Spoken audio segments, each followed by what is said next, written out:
Buterevu mukwano tukomye wali ku 98 katonyeza 7 programu yonna enganzi muwanguzi tawanika nina bempulira kati abeswantwa abagamba nange luliba lumu mwako ogujja nange tegumpitako nange nga mpangudde ogenda kuwangula naawe mukama ajja kukozesa ate otuwa obujulizi kwana abalungi tusigazze ennaku 2 zokka tuyingire mu mwaka 2019 31st tugenda kubeerawo ku bbalaza era nga tugenda kubeera mu kisaawe ewankulukuku we tugenda okubeera mu kisaawe awo era nga we tugenda okusula era nga enteekateeka zitandise okubanga zigenda mu maaso osobola okubeera omu ku bannamukisa abeegatta ku nteekateeka zino era ennamba eyo mbadde nzijanjikuwa ngenda kugiddamu eri 0772 42 742 teekako 31st oba wankulukuku ziyambe mu kuteekateeka olwo nno nga lumu enkeera lujja kubanga lumu service zijja kubanga zitandise mu kifo kino Emutunde Christian Fellowship wajja kubeerawo okusaba January nga 6 okusabira abaana okuva abo abali mu lubuto mpaka ab'ekibiina ky'omusanvu ate ennaku z'omwezi nga 13 lugenda kubeera lukuŋŋaana lw'abaami ennaku z'omwezi nga 19 lugenda kubeera students seminar ba students bonna oba maama yafa oba taata taliiwo oba tomanyi kyakkola wano byonna ojja kubanga mukama akuwongerayo naawe ojja kusoma omaleko ate emirimu tojja ginoonya nanti owulidde amafuta kye gakola agali mu kifo kino emirimu toginoonya ijja kunoonya linnya lya Yesu ennaku z'omwezi nga 2 Jan wajja kubeerawo ba singles meeting tugenda kubeera wano Emutunde Christian Fellowship tujja kutandika saawa 7 zennyini ez'emisana tujja genda mu makanisa gaffe tusabe ate ku saawa 7 tujje wano simaka naye wayingidde mu basingo njayingira myaka 2 mu emeka 7 mikwana abalungi tuno tutambudde tugenderera amasimu kange ate kubanga akadde kaffe keeko hello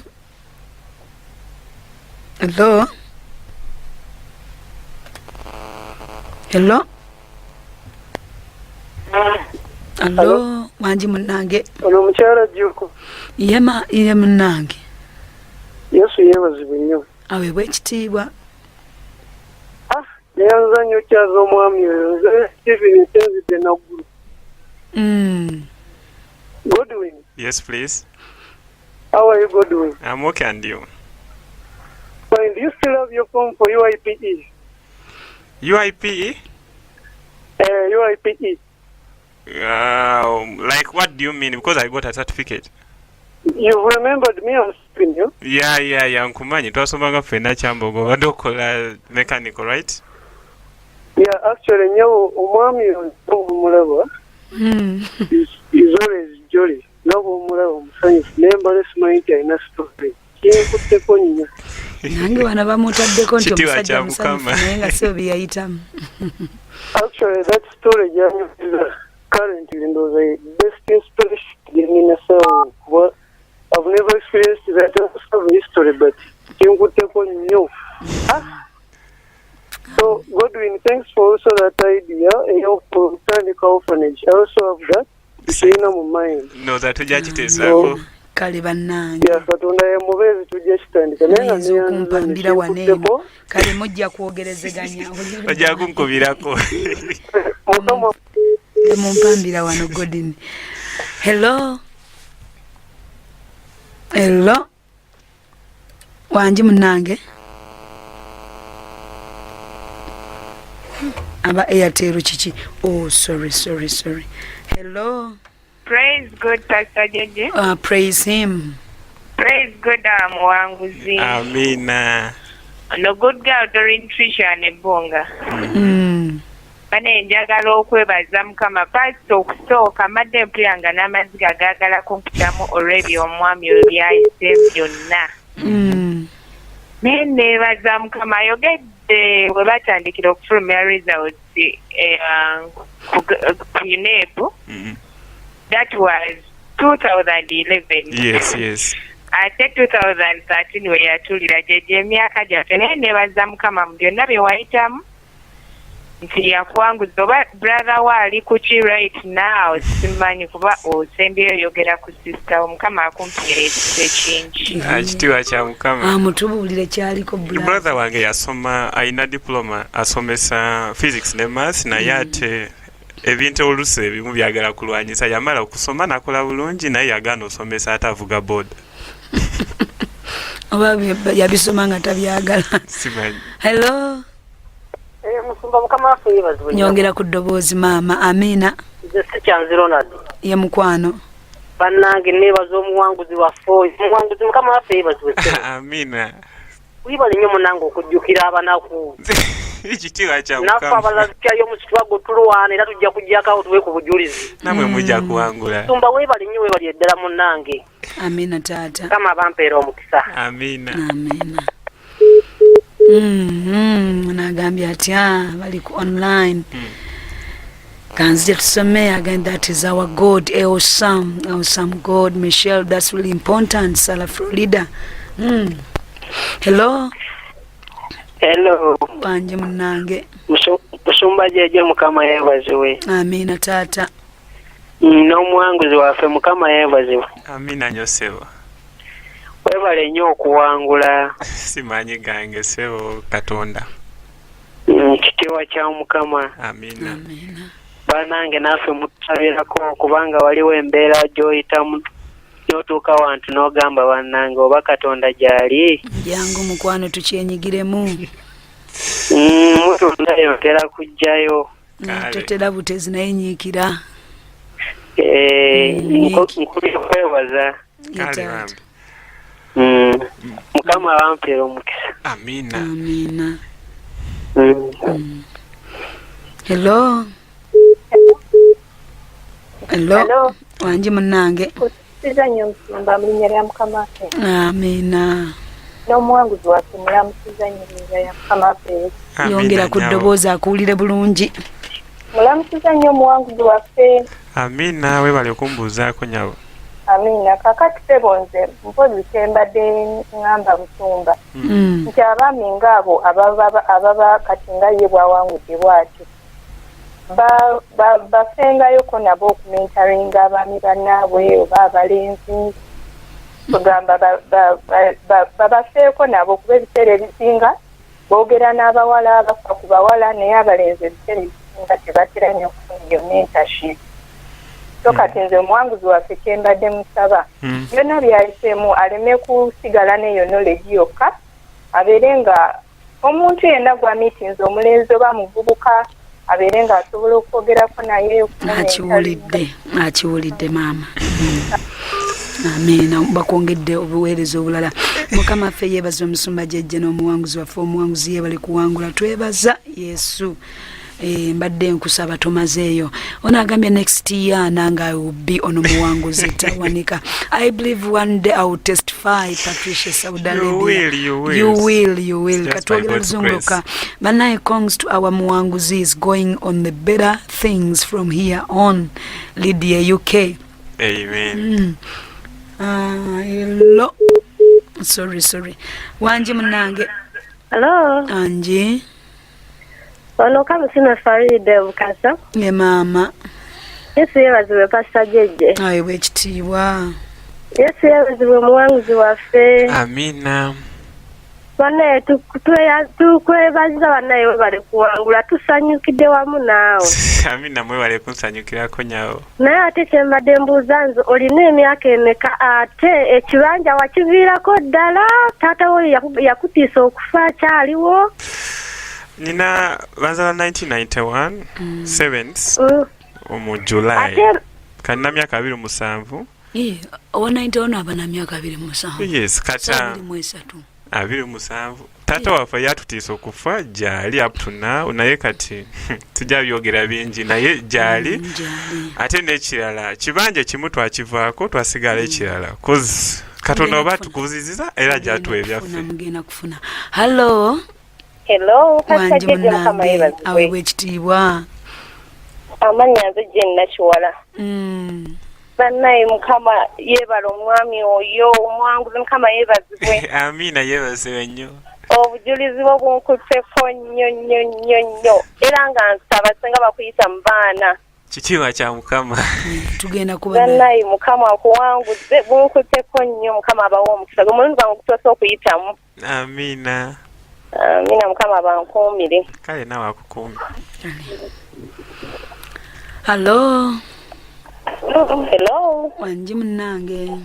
Kata jeje Mukama abawa omukisa na programu etuzaamu amaanyi. Mukama akunkuumire. Mbadde mbuuza. Amina buuza. Nti kati olwo maama we eyamutulugunya kati olwo yali ku kiyafa akyali mulamu. N'ekirala Bagenda kufuna bakasitoma. nsomba mbadde mbuuzaako nti nno oba ne jjajjawe nga yafa. Maama waffe yatutulugunyanga. Jjajjawe nga yafa n'agira kati ne bakubira essimu entaana eggomoseemu erimu ekitulimu n'amazzi gagigendamu baagala ssente musolotoola ssente ne bazimba entaana. Igenda ogyezimbireyo bwe watabaayo bukwakulizo bwonna. Oyinza kwesanga oziwaddeyo naye nga waliyo obukwakulizo osooka onywe ku mwenge lya ku mmere etaliimu munnyo.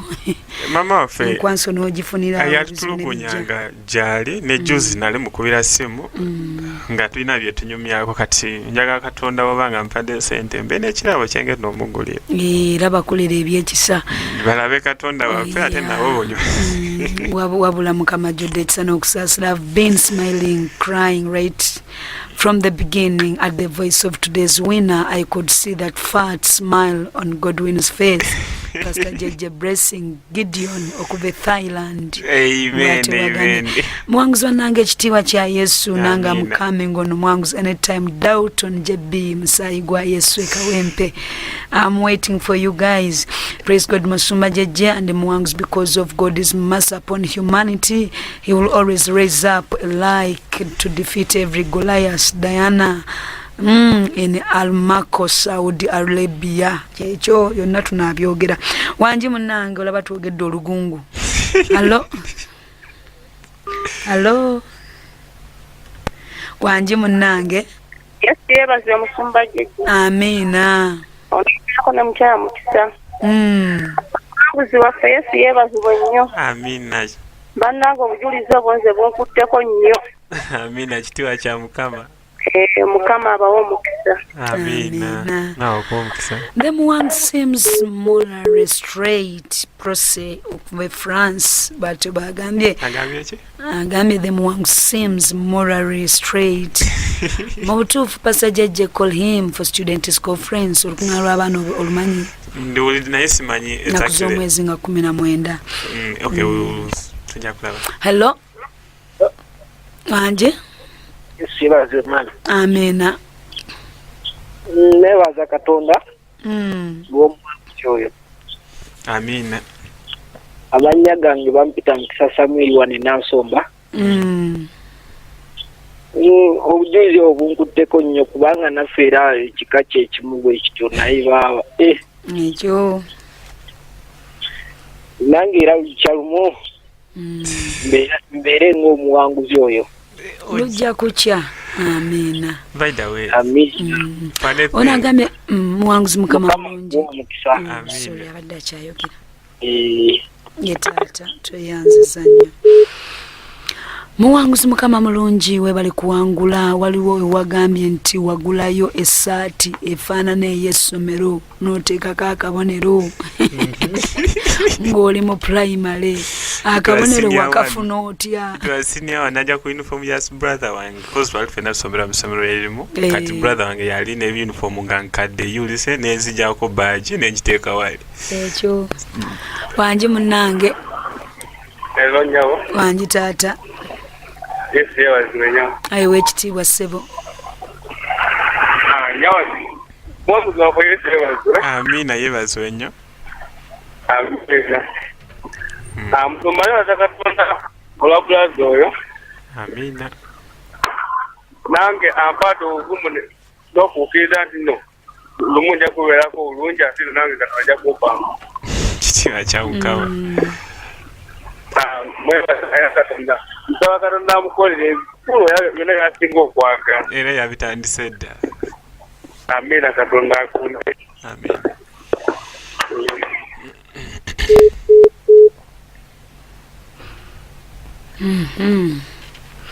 Wanji munange. Hello. Nyongera ku ddoboozi. Amina mama. Kama ibaze pasa jeje. Awe ekitiibwa mama. Nze ambassador Vicky okuva ekajja. Ye mukwano. Musumba jeje nange nebaza mukama olw'omuwanguzi waffe oyo wayo pasa jeje nange nebaza mukama nti nange yampanguza mu kusoma nange nakola dead quarter. Ye nagenza okuddayo kuba naye bagenda otikkira nga nze omu ku baasinze kyokka ng'abali abamu balina ziruteekete bagenda batikkira. Ye nange nebaza mukama kubanga yakyenkoledde. Bane twongere okwesiga mukama wadde oli mwana oli eyo otuddemu semisa Katonda alaba gwe mwesige bwesige. Kama abawo omusambisa Vicky okuva ekajja. Amen. Hello. Hello. Wanji. Bane mukama yeebazibwe nnyo musumba. Awe ekitiibwa. Omuwafuzi mukama yeebazibwe nnyo bannange. Amina mama wange. Mukama yeebale kuwanguza mukwano. Kitiibwa kya mukama bambi. Kati onywa akasoda mukwano n'akaceere n'okamatira. Kati ate omanyi Katonda kyakola kati saawa zino kampani gyenfunyemu mulimu ate ekola ebyokunywa. Amina nnyo mukwano. Kati soda zantama dda ziri awo zitunula butunuzi. Naye nga zeeza kubya. Nezigobya n'omuganda wewaka. Wanji munnange budde budduka. Hello. Mukwano situla ku ddoboozi twanguwe. Hello. Nkuwulira. Onojua Emmanuel. Musimba mbuzi omwanguzi waffe. Isitawe yafuna olubuto kati ali dda oba ali ku kikati. Sister wange yamala okufuna olubuto kati yazaala first born wendo alina myaka eza 9 oba 10 ate akyalina ebbaawo oyo mwenyini. Sister wange saawa zino aliko obulungi tali bubi. Ojja muwaayo ne ku ssente ndowooza. Praise God, praise jeje muwanguzi waffe yeebale kuwangula bambi yayita mu bingi naye twebaza Katonda naffe one day tujja kuwangula Viola Godis Dr. Jordan. Oh, Mwoyo Mutukuvu tukwebaza, not by power, not by mighty, but by the Spirit of a living God. Wanji mukwana gwange. Amina. Omuwanguzi Godwin yeebazibwe. Amina nyonyawo. Hello. Hello. Munange tukuwulira. Bannange nze nimusanyufu nnyo okulw'obujulizi obw'oyo omulenzi mukama nga mulungi. Amina. Munange ekitiibwa kyonna kiva wa mukama. Kituufu. Kati musumba jjejje. Nange kuno gwe mulundi gwange ogusosoyitamu mpawuliriza nnyo nkwagala nnyo. Amina n'abalaba ensanyuka. Nze nsinzidde n'endejje. Malinze wankuluko ku bannange. Amina. Amina musumba jjejje mubeere bulungi. Nkale. Ona agambye atya praise God mukama yeebala omuwanguzi Tina Machindye mu messages passage gye webale kuweereza victory belongs to Jesus. We thank God for that victory. Yes, praise Jehovah. Parent of 11 years boy says God instructed him to fast 60 days if possible to program. Okay, tijjagenda ekyo mukwano mbuuzi omusumba wo olwakadde kange nti kaakano ko kandiiridde kadduse emisinde kamalekera mukwano ekyawandiikibwa kino kiri mu kuva essula 22 olunyiriri olwa 21 lugamba era munnaggwanga tomwonoonanga so mutomukola bubi kubanga mwali bannaggwanga mu nsi buli nnamwandu ne mulekwa temubabonyaabonyanga bona ababonyaabonyanga n'akatono bwe banaakaabira nze sirirema kuwulira kukaaba kwabwe era obusungu bwange bulyaka nnyo nange naabattanga n'ekitala ne bakazi bammwe baliba bannamwandu n'abaana bammwe bamulekwa.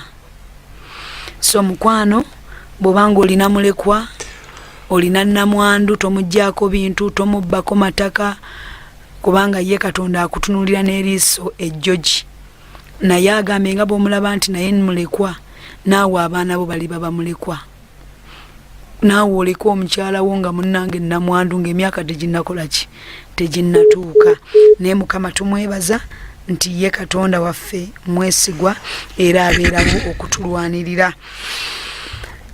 Mu dakiika zino tugenda ku erigwakoye naawe ayagala okukkiriza Yesu okubeera omulokozi wo, oteeka emikono gyo mu kifuba, gamba ayi Yesu olunaku olwaleero nkuwa obulamu bwange n'omutima gwange era nkwatula n'akamwa kange nti ndokose gy'amannya gange mu kitabo eky'okufa ogawandiike mu kitabo eky'obulamu bw'oliba oyita abalonde bo mbeera omu kwabo.